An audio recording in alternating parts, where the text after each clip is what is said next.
In this tutorial, we're going to show you how to do inquiry screens. One, how to review an order that's been placed in the system. Two, maybe how to look at your inventory at a glance. First, you'll start off by clicking in the Sign In button. This will take you to the dashboard.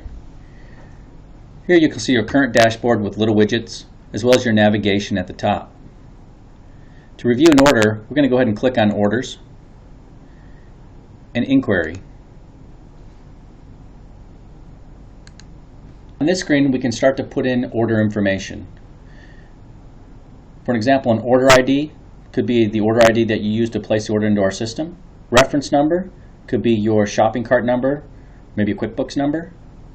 Purchase order number, or PickSlip ID. PickSlip ID, your customers will have that information because it would be the number at the top right corner of the packing slip that they received. If you don't have any of that information, you can use the drop down and search by name and address. You can also use company name, billed to, shipped to, or ordered by. At the bottom, you'll see the most current orders and their status. To see what the status icons mean, click on the status, and here there's a key of the different types of statuses an order could be in. We're going to want to look up a shipped order as well as it's closed, meaning it's been completed, it's been shipped out. On this screen we have a bunch of information. We have the order date. This date could be the date it was ordered and placed into our system, or maybe the day it was ordered from the shopping cart. We also can see who placed the order. This order was placed into the system by a user. Otherwise, if it said shopping cart or ERP system, or maybe your shopping cart name, Shopify, that's how you know if where the order originated from.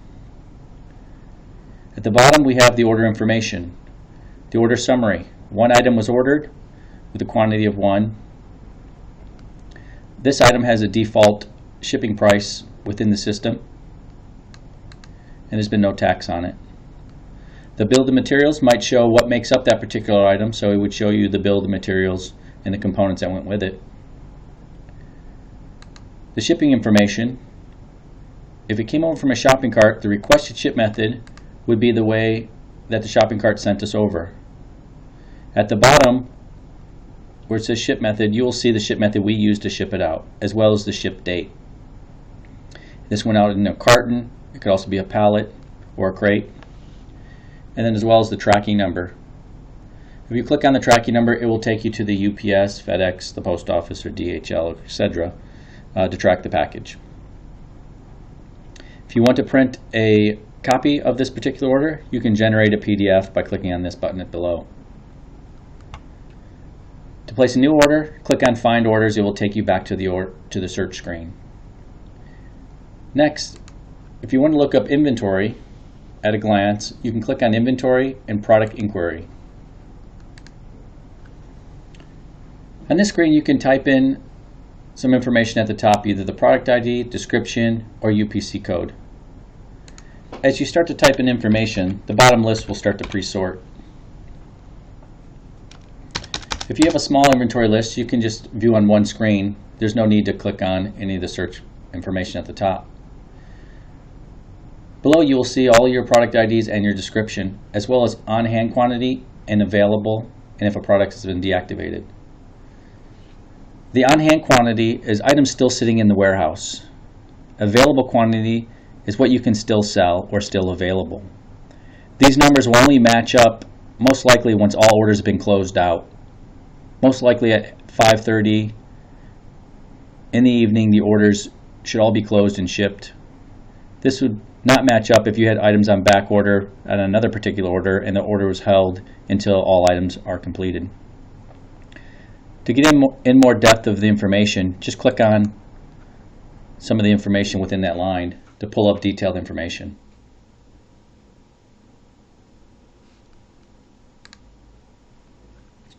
This screen shows us our on-hand available, reserved quantity, as well as anything that's expected, on order, or back ordered. Reserved are being held for orders in the warehouse. You can click on this link to see the orders. This screen will show you that there are 4 different orders that are in the warehouse waiting to ship with different quantities. We could drill down even further by clicking on one of these links. As you can see, it's taken us back to the order inquiry screen to show the particular item. To get back to the inventory, we will need to go back up to inventory and product inquiry. Now I'll drill back into one of the particular items to show you some of the options that are available.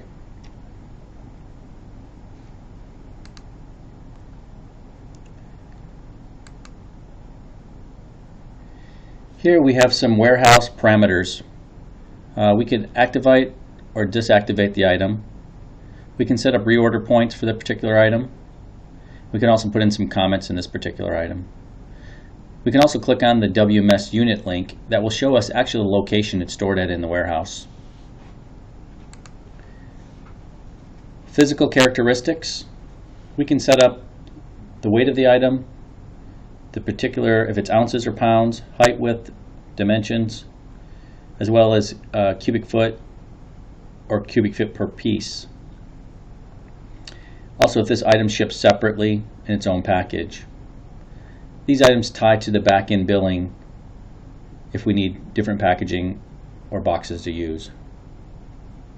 We can also associate a serial number, maybe for electronics or for warranty purposes.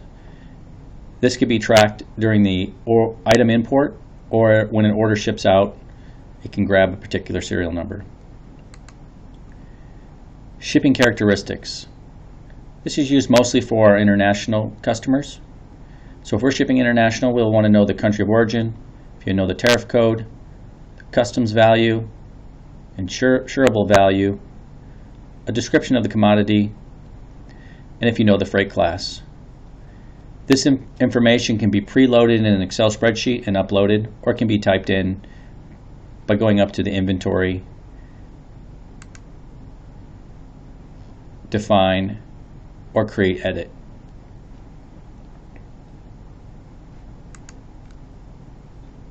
Some of the other functions down at the bottom are adding a UPC code. Again, we can preload the system with the UPC codes, or they can be put in manually. Offer screen is what we use for our internal order processing. So when you are placing an order within our system, we keep a separate set of product IDs, what we call offer IDs. We usually mimic the exact same offer IDs that you have within your inventory. However, we can also use different offer IDs. Maybe you want to use them for different promotions that you're running in different markets or different websites or different dropship programs. But for here, we will use it for the order management screen that you log into. So this is important for your CRS to click onto as they're setting up your items, or if you're setting up your own SKUs, to make sure you're clicking offer IDs so you can see it within the cart when you're placing your orders. Another important feature is the history tab. This is a running total of all orders, all receivers, all shipments will show up in this screen. So from the beginning of time, you will see that we received 100 items, we received 100,000 items, and we've shipped 4. This is at the day view. So if you click on this one and there were multiple multiple orders, you would see a list of all those orders on this screen.